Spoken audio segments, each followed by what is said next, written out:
Shalom everyone, I'm Helena, a student of the holy Torah at ACTC seminary. ప్రియమైన స్నేహితులారా, ఈ వారం తోరా గ్రంథం నందు 5వ పర్ష కయై సారా అనగా సారా జీవితం అని అర్థం. ఇది సెఫర్ తోరాలో 5వ పర్ష మరియు సెఫర్ బెరషిత్ లేదా ఆదికాండంలో 5వ పర్ష. ఈ పర్ష యొక్క 7వ అలియా బెరషిత్ 25వ అధ్యాయం 12 నుండి 18వ వచనం వరకు. ఈ 7వ అలియాలో ఇష్మాయేలు యొక్క వంశావళి సంక్షిప్తంగా వివరించబడింది. అతనికి 12 మంది కుమారులు, నెబయోత్, కేదార్, అద్బెయేల్ మొదలైన వారు 12 గోత్రాధిపతులుగా ఉద్భవించారు. ఇష్మాయేల్ 137 సంవత్సరాలు జీవించి హవీలా నుండి షూర్ వరకు అనగా అరేబియా ప్రాంతం తన వంశం నివసించింది.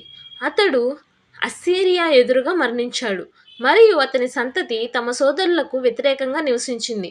ఈ భాగం ఇష్మాయేల్కు ఇచ్చిన ఎలోహిం వాగ్దానం నెరవేర్పు అనగా గొప్ప జాతిగా మారడం అన్నమాట. అవ్రాం యొక్క 2 వంశాల మధ్య వృత్యాసం మరియు నిబంధన రేఖ ఇత్సాకులో కేంద్రీకృతమై ఉండటంను నొక్కి చెప్తుంది. ప్రియమైన స్నేహితులారా, మరిన్ని తోరా పాఠాల కోసం మా యూట్యూబ్ ఛానల్ను సబ్స్క్రైబ్ చేయండి. షాలోమ్ లెహిత్రవోత్.